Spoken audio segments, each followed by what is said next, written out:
Colossenses capítulo 1, versículo 9, do 9 ao 14.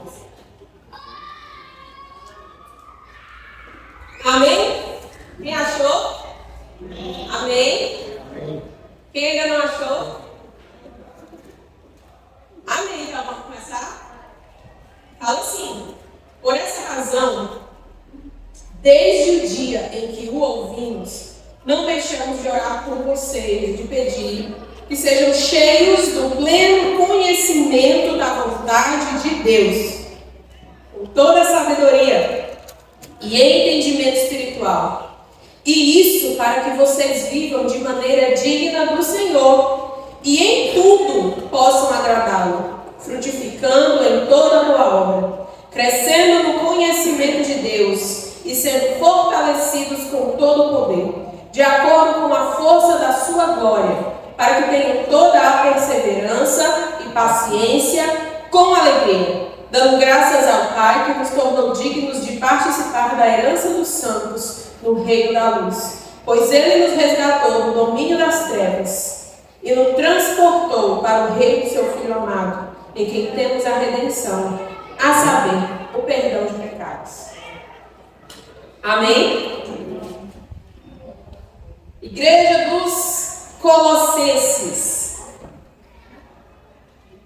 Um ventinho bom aqui, né? Natural. Glória a Deus. Igreja dos Colossenses. Olha o que vocês possivelmente não sabem.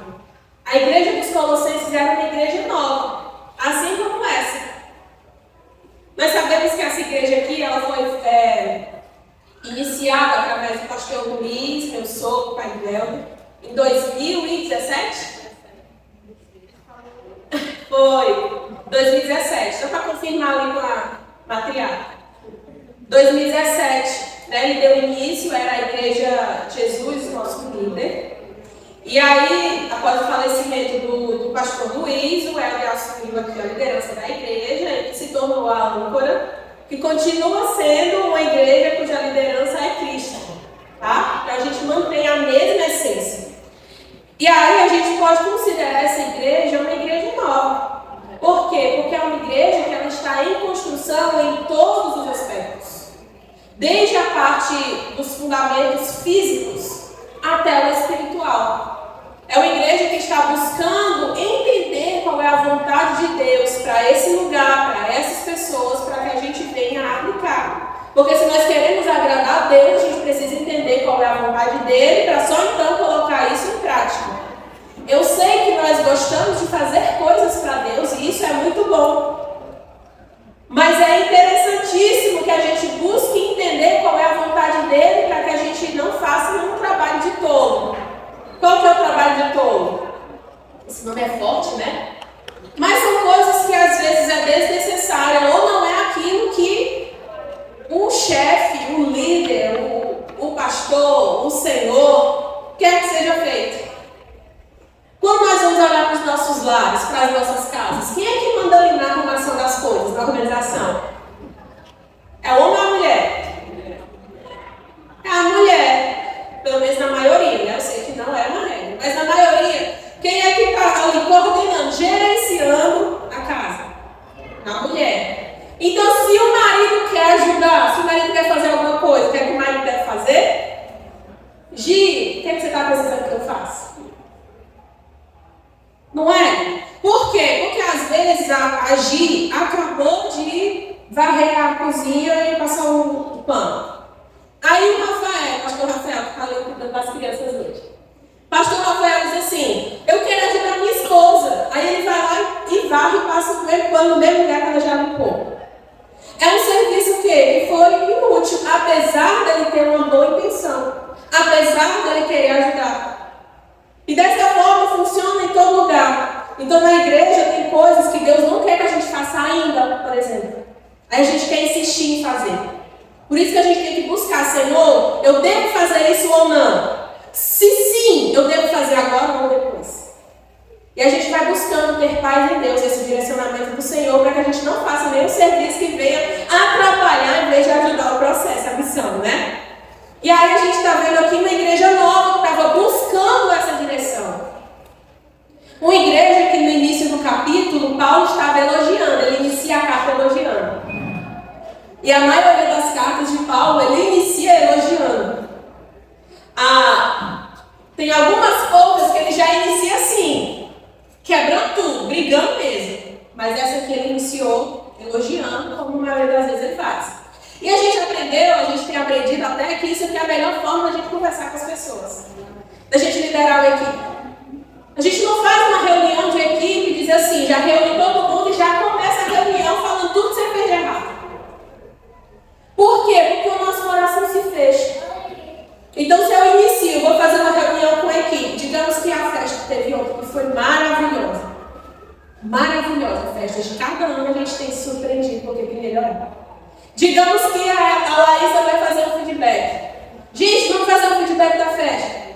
Você já pensou, Patrícia, se a Larissa já chega, já fala tudo que foi de errado, hein, Léo? Olha, vocês erraram aqui, isso aqui não está certo. Poxa! Não é verdade?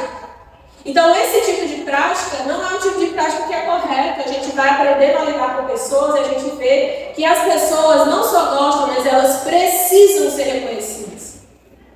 Por mais que a gente diga, não espere reconhecimento de ninguém, realmente a gente faz sem esperar reconhecimento de ninguém. Mas se a gente sabe que a gente pode reconhecer, por que não reconhecer? Se eu sei que eu posso fazer um bem para o meu irmão, por que não fazer? Se o meu irmão fez algo que foi bom, foi positivo, e eu posso reconhecer aquilo, por que não reconhecer? Então, assim também se trabalham pessoas, equipes, igreja. Paulo fazia dessa forma, ele não chegava quebrando tudo, só em algumas exceções. Na maioria das vezes ele dizia, vocês estão acertando desse ponto. Parabéns. Sabe as cartas do Apocalipse? De Jesus falando para as igrejas? Olha, vejo que vocês estão fazendo isso de bom. Porém, tem essa parte aqui que precisa melhorar. Paulo estava elogiando, dizendo assim, vocês são igreja que é fundamentada no amor. Vocês são igreja que se amam.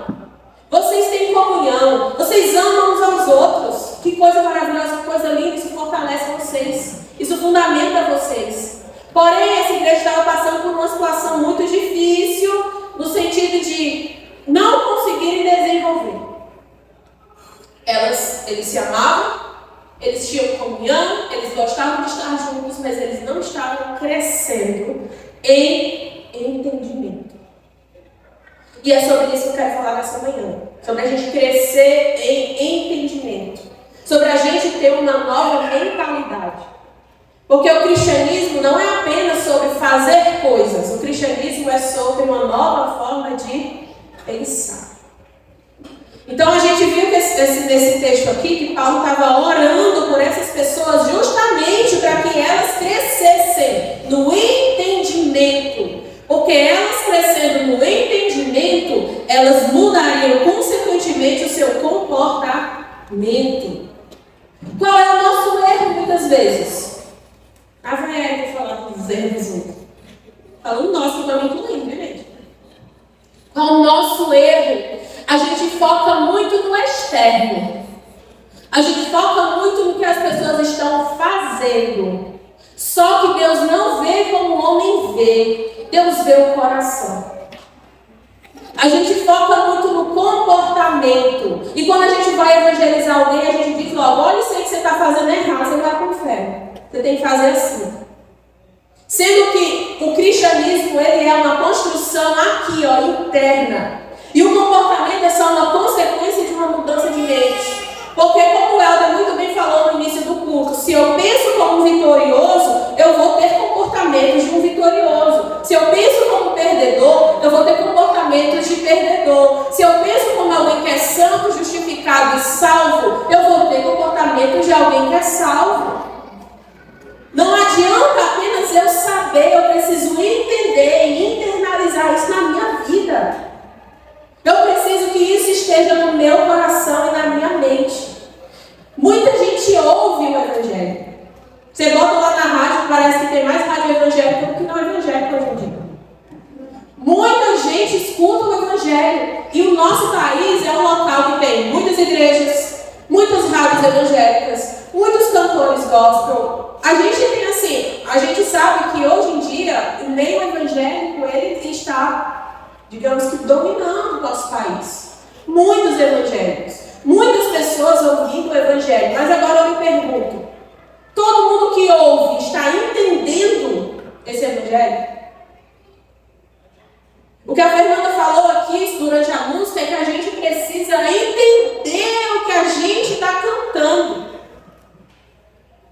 A gente não tem como cantar que o rei ressuscitou e ele venceu para sempre, e ele é exaltado, e ele é adorado para todo sempre, sentado na nossa cadeira, olhando para o chão, balançando os pés.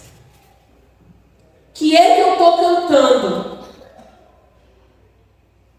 Você está adorando, não é o vereador da Caracuzinho, não é o governador do Ceará. Você está adorando um rei, que não é o rei da terra. Aleluia!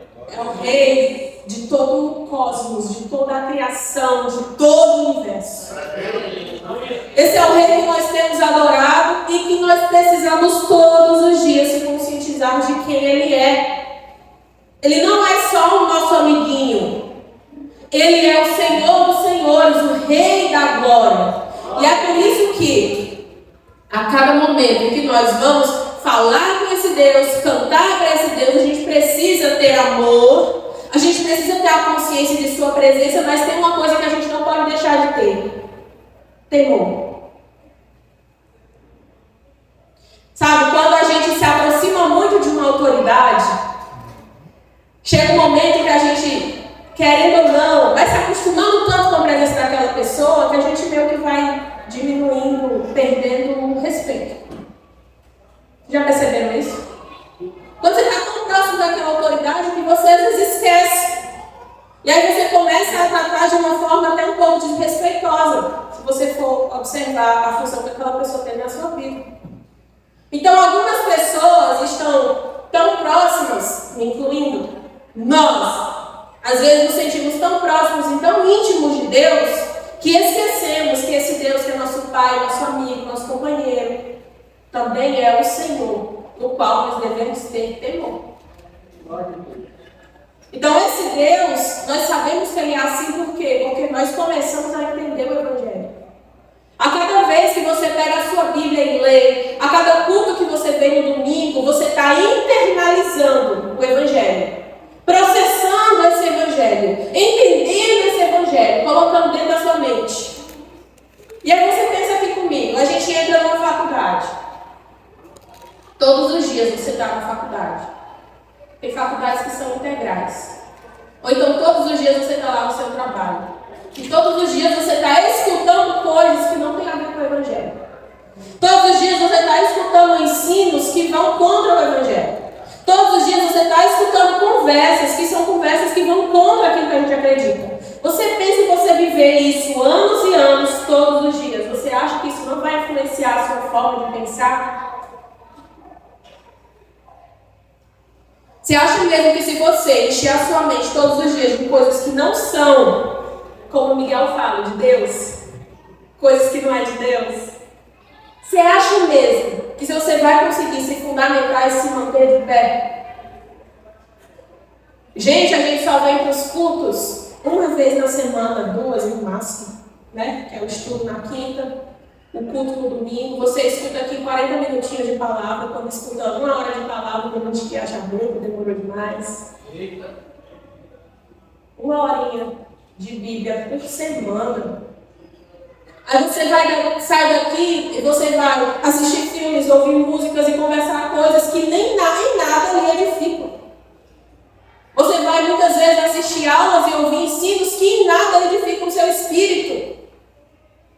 Então a gente precisa se fundamentar no Evangelho, porque se a gente não se fundamenta no Evangelho, a nossa mente vai começar a ser influenciada por aquilo que não é o Evangelho. Voltando aqui para esse livro, esses caras aqui, essa galera, os colossenses, nossos amigos aqui, Igreja Nova, o pessoal se amava, parece com âncora, né? Eles estavam sendo enganados pela heresia de Colossos. O que é a heresia de Colossos? Vou falar bem resumidamente para vocês. Tinha uns filósofos que se converteram, e aí eles também eram judeus. Judeu, filósofo, grego, pensamento grego, e se converte ao cristianismo. Uma mente toda misturada de vários ensinos diferentes. O que aconteceu? Eles juntaram tudo que eles aprenderam na vida inteira e botaram tudo num saco só. E aí o que aconteceu naquele momento? O cristianismo deles começou a ser misturado com o gnosticismo, depois eu ensino vocês o que é isso. O judaísmo, a filosofia grega, e aí gerou uma seita. Certo?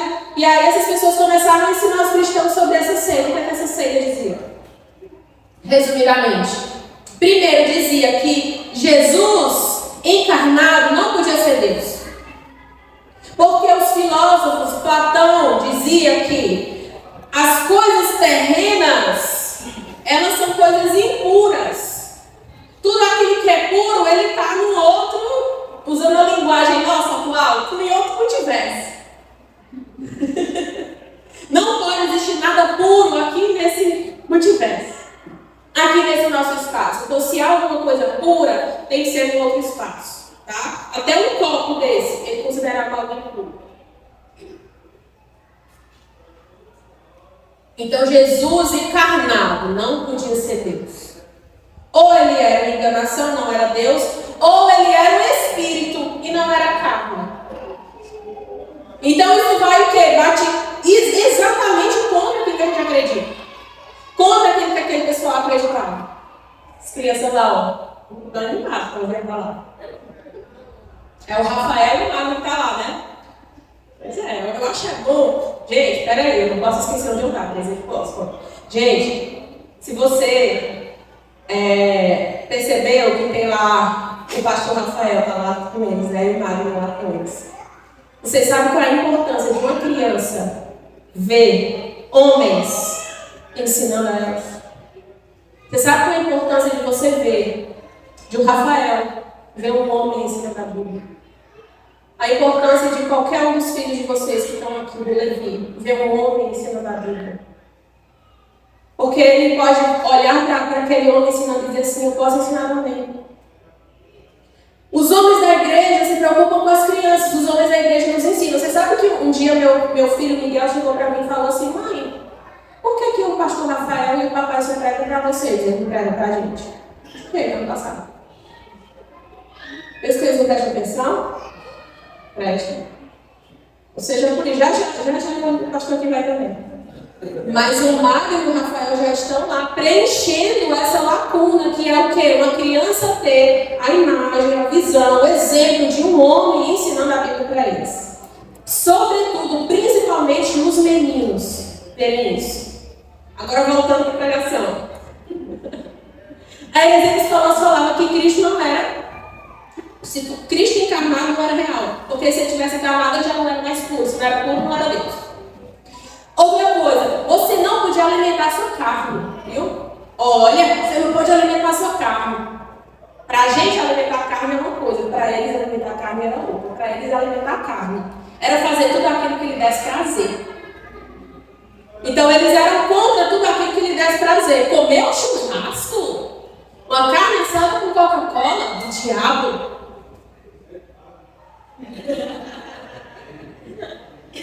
Era assim. Sabe, você se arrumar um pouquinho mais, se sentir mais bonitinho, é do diabo. Você não pode ter prazer na sua aparência. Sabe o que mais? Eles chegaram ao ponto, os homens aqui, ó, chegaram ao ponto de dizer que sexo era do diabo. Eles chegaram a esse ponto, ao ponto de alguns homens começarem a dizer assim, olha, nós queremos ser celibatários. Vocês sabem o que é celibatário?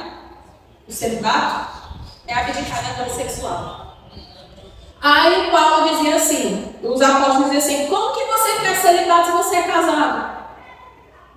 Não, mas é porque sexo não é de Deus. E aí essas pessoas casadas estavam entendiam, receberam ensino errado. E achavam que eles não podiam fazer nada que desse prazer. Sexo dava prazer, então eles não podiam ter sexo, por mais que fossem casados. Aí Paulo tem que ensinar e dizer assim, olha, o sexo é dica do casamento, você tem que pagar. Não deixe o seu cônjuge sem a relação sexual. A gente olha algumas coisas na Bíblia e não sabe por que tem certas coisas, era isso. Eles estavam deixando de comer por causa do jejum, né, para alimentar o espírito, deixando de fazer sexo com as esposas, não por 24 horas, por meses. E aí Paulo diz assim, vocês estão dando lugar ao diabo fazendo isso. Então, quando Paulo começa a pregar sobre o Evangelho, Paulo diz assim, gente, Deus nos fez, Ele nos deu sim coisas que a gente pode usufruir, o casamento é uma bênção. Comam, bebam, mas façam isso para a glória de Deus. Tudo que vocês fizerem, seja comer, seja beber, qualquer outra coisa, façam isso para a glória de Deus. Você não precisa deixar de fazer. Por que vocês se prendem a doutrinas que dizem, não toque nisso, não coma aquilo, não pegue aqui? Não, o Evangelho não é isso. Mas por que eles estavam ensinando isso? Porque eles pegaram um monte de coisa errada que eles aprenderam a vida inteira e quiseram juntar com o Evangelho de Jesus. E aí eu quero entrar no primeiro ponto, eu vou dar 3 pontinhos aqui nessa pregação. O primeiro ponto é que você entenda que quando você diz assim, agora eu quero ser crente, fui lá na frente, recebi Jesus aqui no meu coração, entenda uma coisa, tudo que você aprendeu de errado, você vai precisar abrir mão. Não queira encaixar os ensinos que você recebeu ao que você está recebendo agora. A gente é muito apegado a alguns ensinos, principalmente quando são pessoas que nós admiramos e amamos. Alguém que a gente gosta, que a gente admira, nos ensinou uma coisa. Érica, mas foi a minha avó que me ensinou, lá no interior, que se eu botar o algodão na testa, o menino para de soluçar. Você admira tanto aquela pessoa, acredita que o que ela está falando é verdade? E você recebe, você não pensa qual o sentido do algodão fazer alguém parar de soluçar. Porque você simplesmente recebeu e acreditou. Eu estou falando do algodão, mas tem um monte de coisa. Teve um monte de gente que te ensinou errado sobre como você chegar a Deus. Teve um monte de gente que te ensinou errado sobre como você recebeu uma bênção de Deus.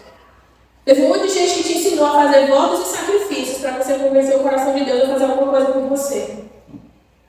Entenda que a gente não pode barganhar com alguém que não precisa de nada.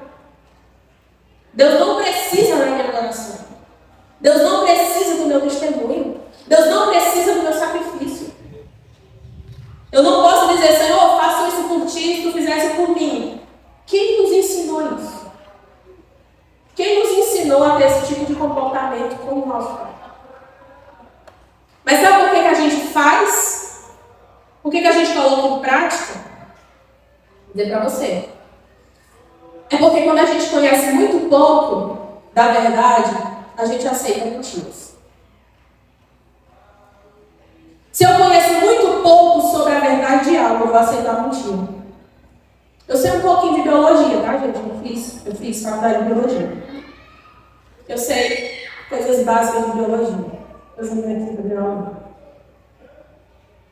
Aí, se alguém chega para mim para falar alguma coisa acerca desse assunto, eu digo assim, não, nada a ver. A minha mãe mandou tomar esse antibiótico aqui para combater essa virose. Eu vou falar assim, o quê? Antibiótico é para bactéria, virose é vírus. Tem nada a ver, isso é errado. Então, se eu tenho uma noção básica de alguma coisa e alguém me vem com a mentira, eu consigo identificar e dizer assim, não é assim não. Agora, se eu não tenho noção do Evangelho, nem básica, entenda, qualquer pessoa que chegar para você falando qualquer besteira é capaz de você cair. Porque a gente foca tanto nos comportamentos, eu tenho que ler a Bíblia, eu tenho que orar, eu tenho que ir para o culto, eu tenho que jejuar, eu tenho que fazer isso, eu tenho que fazer aquilo, e a gente não foca na nova mentalidade. Eu preciso entender o Evangelho, eu preciso entender quem é Deus, eu preciso entender quem é Cristo, eu preciso entender o que Ele fez na minha vida, eu preciso entender o que o Evangelho espera de mim. Porque se a gente entende o Evangelho de fato, a gente não cai mais em heresias, a gente não cai mais em mentiras. As vãs filosofias que Paulo fala tanto. Você sabe qual é o versículo base da nossa igreja que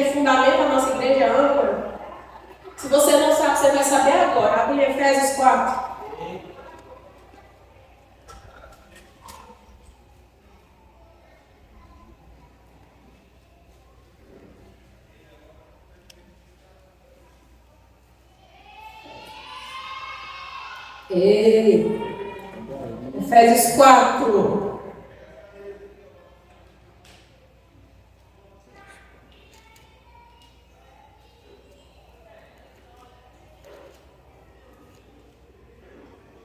Efésios 4, 13.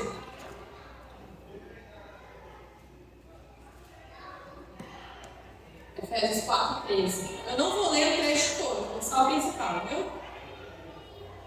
Quando você pensar em âncora, pense nisso aqui. Até que todos alcancemos a unidade da fé. Olha a palavra unidade. Por que é que a gente foca tanto em unidade aqui na igreja? Unidade da fé, unidade da fé. Todo mundo crê na mesma coisa. Todo mundo tem a mesma fé. Unidade da fé e do conhecimento do Filho de Deus. Tem uma coisa que a gente sempre vai fazer, incentivar você a conhecer a Deus.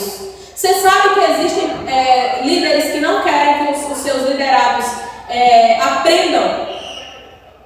A gente um dia desse estava lendo um livro sobre abuso espiritual. E aí existem alguns tipos de lideranças que não querem que os seus membros aprendam. Porque quando você aprende, você se questiona. E tem muito líder que não quer ser questionado. O que a gente diz para você, aprenda, leia, busque, não entendeu, chega para a gente e pergunta, Érica, não entendi isso aqui, me explica. A gente quer que vocês sejam pessoas críticas e questionadores e não pessoas que aceitam tudo sem pensar. Tenha um filtro. E para que você tenha esse filtro, você precisa ler a palavra. Conhecimento do Filho de Deus. E cheguemos à maturidade. Atingindo a medida da plenitude de Cristo. Isso aqui é a maturidade, onde a gente tem que atingir. Olha aqui a continuação. O propósito é que não sejamos mais como crianças, levados de um lado para outro pelas ondas. Olha a âncora. O propósito é que não sejamos mais como crianças, levados de um lado para outro pelas ondas, nem jogados para lá e para cá, por todo o vento de doutrina e pela astúcia e esperteza de homens que induzem ao erro. Esses hereges de Colossos estavam induzindo a igreja ao erro. Mas nós somos uma igreja que está ancorada em Cristo e no Evangelho. Não seremos induzidos por nenhum tipo de erro, nem de doutrinas e nem de filosofias vãs, porque nós estamos ancorados na palavra. Antes, seguindo a verdade no amor, cresçamos em tudo naquele que é a cabeça, Cristo, Jesus, o nosso líder. Esse aqui é o versículo que nos fundamenta como igreja. Então, tudo que nós vamos fazer, nós fazemos fundamentados aqui nesse versículo, porque foi a palavra que Deus deu para nós. Se você não sabia, agora está sabendo. Então, nós estamos falando aqui de você ter uma nova mentalidade construída pelo Evangelho. E a gente parar de estar focando tanto em aspectos externos e comportamentos e começarmos a focar aqui dentro. Porque não adianta a gente ter um comportamento considerado correto se dentro de nós estamos podres. Não adianta nada. Nós precisamos mudar aqui dentro. A transformação é interna. Eu preciso mudar internamente. E a consequência disso vai ser a minha frutificação, o meu crescimento, o meu bom testemunho, o Evangelho visto através da minha vida. Mas para que isso aconteça, a gente precisa mudar aqui. Lembra que eu falei que quando você aceita ser cristão, quando você diz eu quero ser cristão, você precisa abrir mão de tudo aquilo que você aprendeu de errado. Porque senão nós viramos cristãos misturados com outras religiões.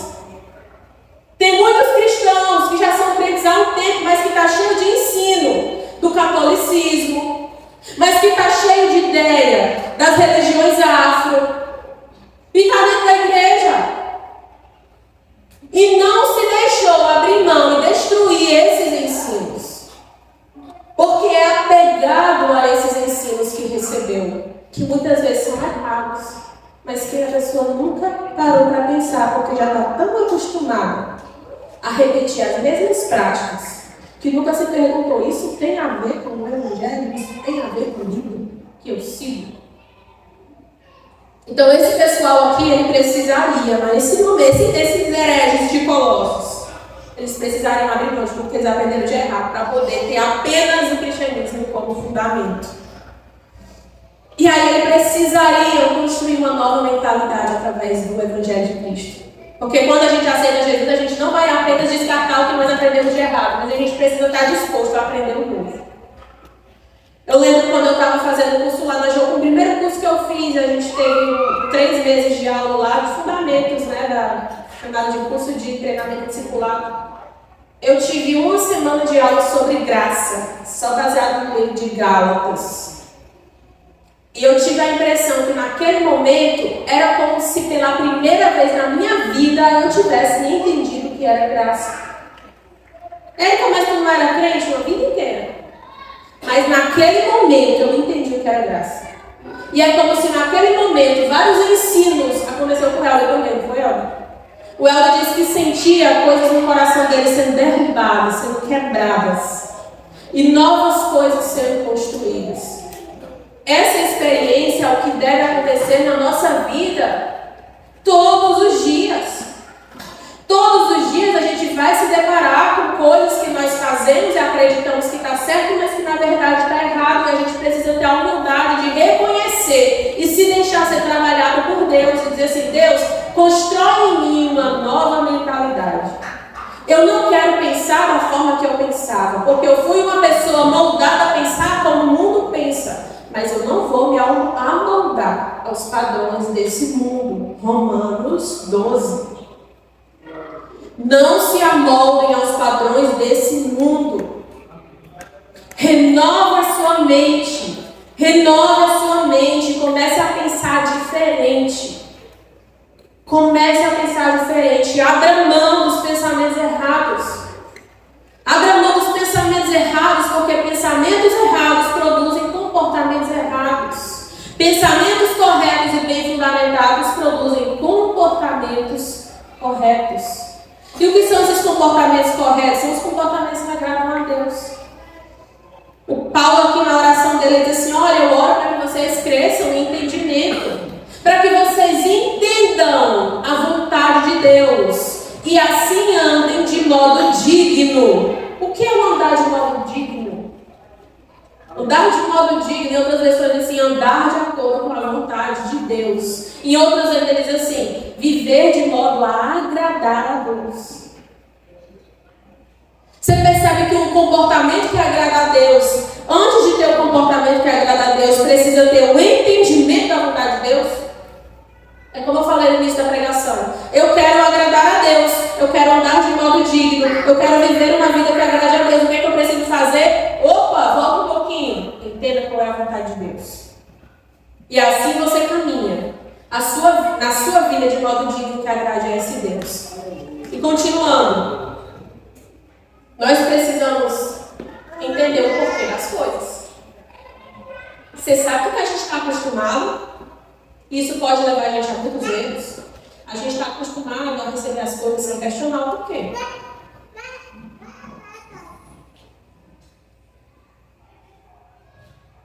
Fulano de tal, você não pode cortar o cabelo. Por quê? Fulano de tal, você não pode ter determinado comportamento. Tá, mas por quê? Sabe uma das coisas que a gente vive falando aqui com vocês? A gente vive explicando para vocês o porquê das coisas. Você sabia disso? Os meninos do louvor, até escolhendo as músicas, a gente teve que fazer uma live explicando por que a gente vai cantar determinadas músicas e outras não. Não é simplesmente dizer assim, escolha a música assim. Não. Por que essas assim e aquelas não? Porque a gente quer que vocês entendam. Por que nós fizemos uma festa das crianças? Por que nós fundamentamos a igreja nesse princípio? Por que nós temos um café da manhã no final do culto? Por quê? Por que tem homens ensinando na sala infantil? Percebe o que eu expliquei para vocês? Para que vocês entendam o porquê. Senão a gente fica acostumado a sermos pessoas que só recebem, sem nunca saber o porquê das coisas. Faça isso, faça aquilo, e a gente como robôs vai fazendo. Mas Deus não quer robôs. Deus quer crentes que pensam. Deus quer crentes que entendam. Deus quer crentes que dialoguem com Ele. Deus quer amigos. Deus quer amigos. Deus não quer robôs. Deus não quer, presta atenção no que eu estou falando. Quando você vê alguma coisa na Bíblia e você não entende, tem gente que diz assim: engula o choro, vai e faça. Não! Senta com teu pai e pergunta: pai, me explica, eu não estou entendendo isso, eu não estou gostando dessa situação, fala comigo, me faz entender. Você tem um pai que está disposto a conversar com você. Você não é um robô de Jesus. Você pensa e você entende. E a gente trabalha nessa nova mentalidade. Porque com a nova mentalidade, a gente cresce. Sabe uma criancinha dessa aqui? Vou falar, deixa ela sair para falar. Sabe por que os motivos dos pedófilos procurarem crianças? Crianças são facilmente manipuladas. As crianças, elas às vezes têm tanto medo, ou então uma pureza tão grande, uma falta de entendimento tão grande, uma imaturidade, né, como uma idade, que o pedófilo manda ela fazer uma série de coisas e ela faz. E ela não questiona. Sabe disso? Mas você não é criança. Você não é uma criança. Você está crescendo na sua espiritualidade. Você está atingindo a maturidade. Você está chegando à plenitude da estatura de Cristo. E você é alguém que você consegue conversar. É alguém que você consegue dialogar sobre o Evangelho. Sabe, um dos sinais de nossa imaturidade é que a gente não consegue conversar. Sabe disso? Quando nós somos imaturos, nós não conseguimos manter um diálogo com quem pensa diferente de nós. A gente parte para agressão, parte para violência. Quando nós somos pessoas maduras, a gente consegue ter um diálogo até com quem pensa totalmente diferente da gente. Por quê? Porque a gente foi treinado no entendimento. E é por isso que você que está aqui pode ter certeza que você tem bagagem suficiente para conversar com qualquer pessoa e falar do Evangelho para ela. Porque a gente não está ensinando vocês a ter um comportamento legal, a gente está ensinando vocês a pensar como cristão. E se você pensa como cristão, você conversa como cristão e você age como cristão. Você crê nisso? E para a gente concluir, Paulo fala para esse pessoal na oração dele. Você vê, ó, gente, Paulo estava preso quando escreveu essa carta. Ele e Timóteo. Ele estava preso. Os irmãos dele da igreja nova que estavam nascendo, passando por esses problemas. O que é que ele podia fazer se ele estava preso? Marcondes, ele escreveu uma carta para poder ensinar e foi fazer, sabe o quê? Orar. Porque o pessoal, Roma podia prender Paulo na prisão, mas Roma não podia impedir Paulo de orar pelas igrejas. Ele podia estar preso lá, mas ele estava orando, mas ele estava ensinando. Então Paulo estava lá, eu tenho certeza que ele estava doido para ir lá para Colossos, para ajudar esse pessoal. Essa situação estava acontecendo, ele não podia ir, ele escreveu uma carta, foi orar e disse assim: eu oro por vocês, para que Deus dê a vocês. Agora você vai entender melhor a oração. Para que vocês entendam, cresçam no entendimento, para que vocês cresçam, para que vocês sejam capazes de frutificar. Aleluia. Agora você entende melhor que a oração é essa. Paulo estava muito preocupado com aquele povo que estava novo convertido, se amando, vivendo o primeiro amor, aquele pessoal naquela inocência de novo convertido, começar a enveredar por uma heresia porque ainda não tinha fundamento suficiente. E ele estava orando: Senhor, Senhor, faz um milagre na mente desse pessoal, faz eles entenderem a tua vontade.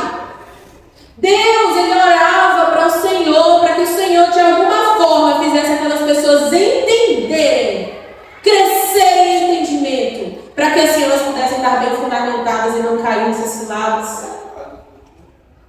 E era uma igreja maravilhosa, mas não há igreja tão boa que não precisa de oração. Toda igreja precisa de oração. Vamos a algumas aplicações para a gente meditar aqui nesse finalzinho. Feche seus olhos.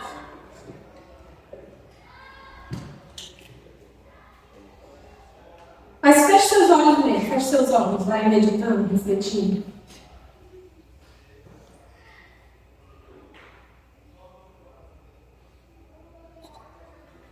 A Bíblia fala que nós conhecemos a árvore pelos frutos. Realmente o comportamento não leva ninguém para o céu. Você não vai para o céu, deixar de ir para o céu, entrar no reino, ou deixar de estar no reino por causa de comportamento. Comportamento é só uma consequência daquilo que está nas nossas raízes. Nenhum de nós aqui sabe o que é que você foi ensinar na sua vida inteira. E nós sabemos que para algumas pessoas é muito difícil lidar com ensinos que nunca viu na vida. Lidar com novas formas de pensar, lidar com novas interpretações do Evangelho. A gente sabe que isso não é fácil, lidar com novas experiências. E a primeira atitude nossa normalmente é se bloquear. E é rejeitar. Mas Deus tem algo novo para a sua vida. Algo que não é novo porque surgiu agora. Algo que é novo porque descobrimos agora, mas que sempre existiu.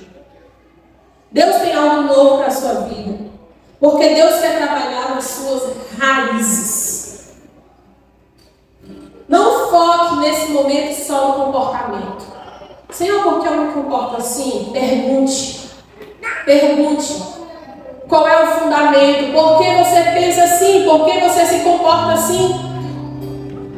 Por que é que na sua vida você toma atitudes assim? Medite sobre tudo que você aprendeu, sobre tudo que você recebeu. Medite sobre todos os ensinos que você teve durante a sua vida. Coloque no filtro, numa peneira e diga: isso aqui está de acordo com o que eu quero para a minha vida hoje? Isso aqui está de acordo com o que eu quero frutificar hoje? Não é possível nós produzirmos bons frutos se as nossas raízes estão podres. Não é possível nós queremos ser adoradores de excelência se nas nossas raízes a gente tem murmuração. Não é possível a gente querer adorar esse Deus de verdade, com entendimento, se nas nossas mentes o que a gente pensa dele é que ele não nos ama, é que ele não merece. Nós nunca vamos conseguir adorar Deus de verdade se o que tivermos dentro das nossas mentes for incredulidade. Nós nunca vamos conseguir viver uma vida de santidade se a gente ficar na nossa mente alimentando a imoralidade. Nós nunca vamos conseguir viver uma vida de verdade se nas nossas mentes a gente estiver cheio de mentira. O que há nas suas raízes? O que há dentro da sua mente? O que há dentro do seu coração? Se as raízes são podres, os frutos são podres. Precisamos nos arrepender e renovarmos a nossa mente com o Evangelho. Se você ouviu a sua vida inteira que ninguém te amava, que você não era digno do amor de ninguém, você precisa crer no Evangelho. O Evangelho diz que Deus ama